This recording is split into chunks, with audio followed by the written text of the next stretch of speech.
What's the meaning of autoimmune?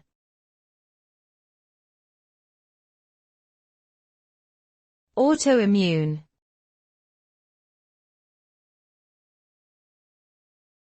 Autoimmune.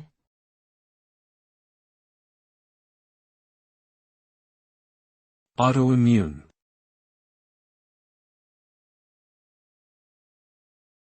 Autoimmune.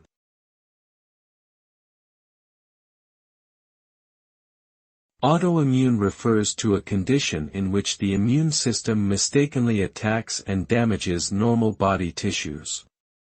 Normally, the immune system is responsible for protecting the body from harmful foreign substances like bacteria and viruses. However, in autoimmune diseases, the immune system fails to recognize the body's own cells and tissues as self and instead attacks them as if they were foreign invaders. This can lead to inflammation, tissue damage, and dysfunction in various organs and systems of the body, resulting in a range of symptoms and potentially serious health consequences.